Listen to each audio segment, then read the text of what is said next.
Hi, Mr. Loader here. Wanted to talk to you about the English lesson for Monday.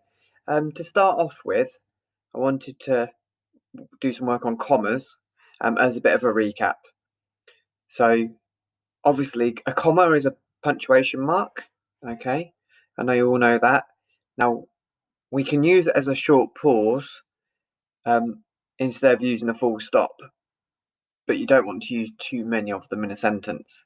Okay, unless you are writing a list, which is what we've looked at using them for. So we'll go through about looking at them in a list. So it says, look at this sentence. The fruit bowl has oranges and bananas and pears and kiwis and apples in it. What is wrong with using and between each item? So let's take our fruit bowl sentence and remove and. Has this improved? The fruit bowl has oranges, bananas, pears, kiwis, apples in it. We do need one and in the sentence. Where should it go? So we don't need an and in between each thing.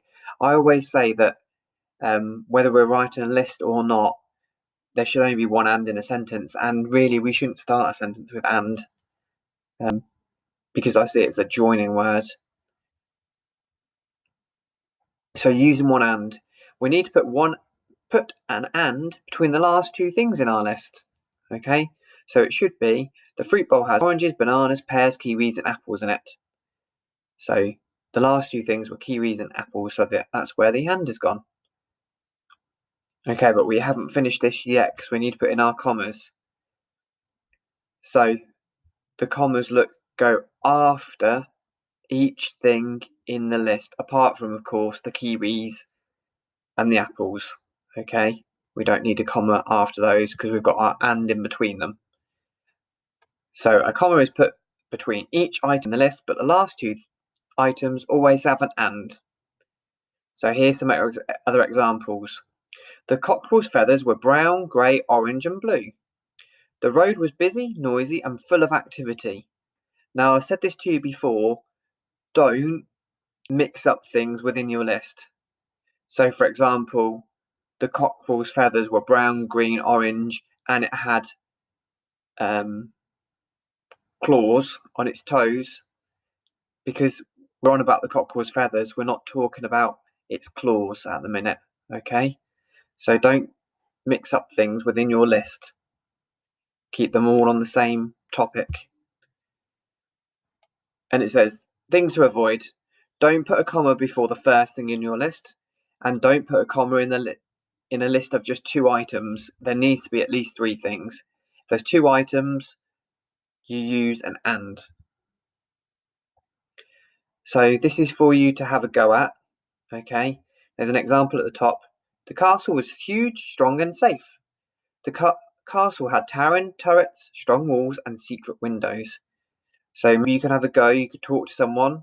You might want to pause the video in a minute. Talk to someone about the shark. Can you describe the shark? Okay. So, for example, the shark has sharp teeth, long fins, and a powerful tail.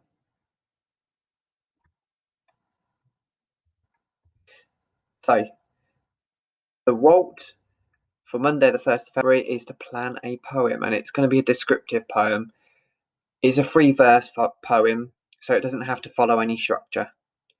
So what I've done is I've found an example of a descriptive poem. This one is about a dragon, and it does include some similes. You might want to do that within your own poem. So it says, my dragon has eyes as round as dinner plates. It has sharp teeth like daggers. Its mouth is dark and wide like a cave. It has claws which are as pointed as needles. Its nose lets out plumes of smoke like a chimney. Its body is as huge as an ocean whale. Its tail flicked from side to side like it's an angry cat. It sits silently waiting to catch its prey. So within that, you can see they've used adjectives and they've used similes, okay? The whole theme is dragon, but then they've picked out certain things. Here's another one. This time it's about a dolphin. The dolphin swims in the shimmering blue sea. The foaming water laps gently around her. The emerald seaweed floats in the waves. The colourful fish swim around her gracefully. She slides through the tranquil water, moving gracefully. So one of the important things that you're going to use in your descriptive poem is adjectives. So what you might want to do is pause the video and see if you can find the adjectives in the video. So off you go, pause the video.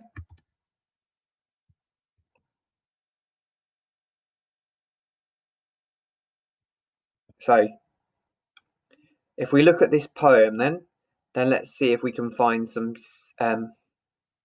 adjectives within it. I'm just going to have to go to full screen so we can use the pens. Here we go.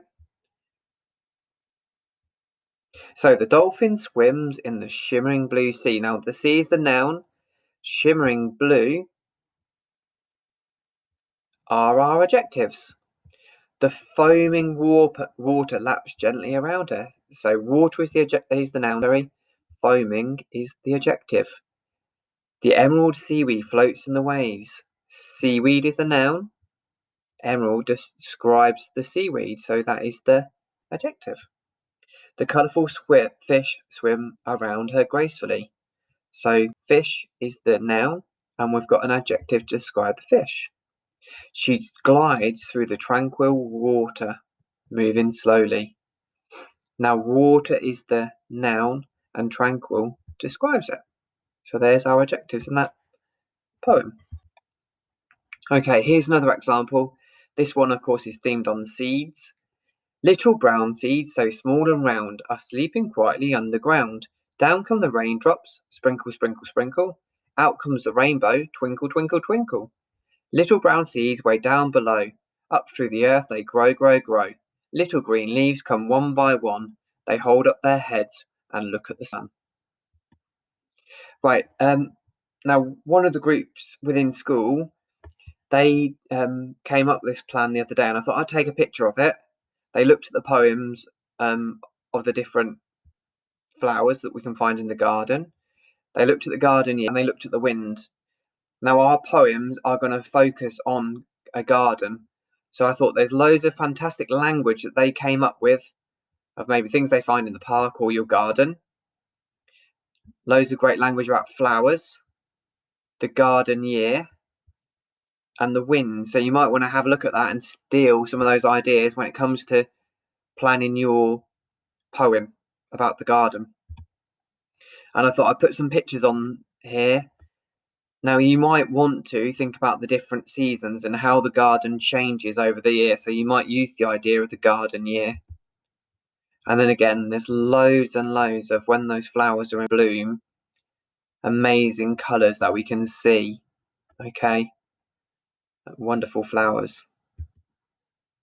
And then there's some pictures of sunflowers here as well, for those that do the easier activity of the sunflower poem. So this is the learning activity.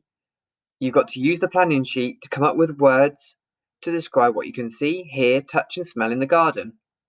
Once you've done that, see if you can come up with some alliteration and similes about the garden.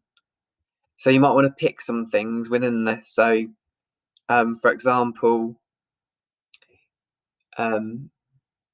if you just focused on flowers, you could do beautiful buttercups, couldn't you? Okay, or you could do radiant roses, for example.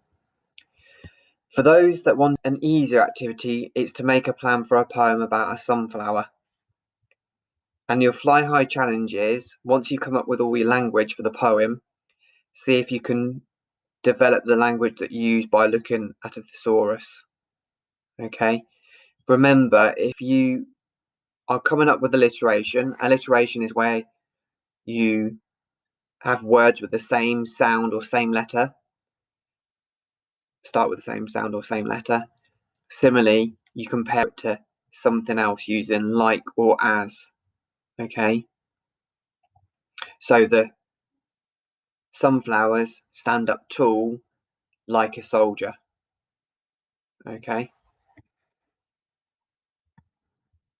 And then once you've done that, share your ideas with your plan with a partner. Okay, so this is what you're looking for. You were looking for this planning sheet.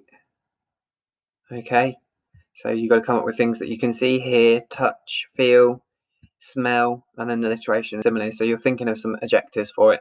And remember, it's all about the garden. Okay, if you're doing the sunflower one, okay, you're coming up with words to describe it, what it's doing, and what it is like. Okay, well, I hope you found that helpful. I look forward to seeing your ideas. Thank you, Mr. Loader.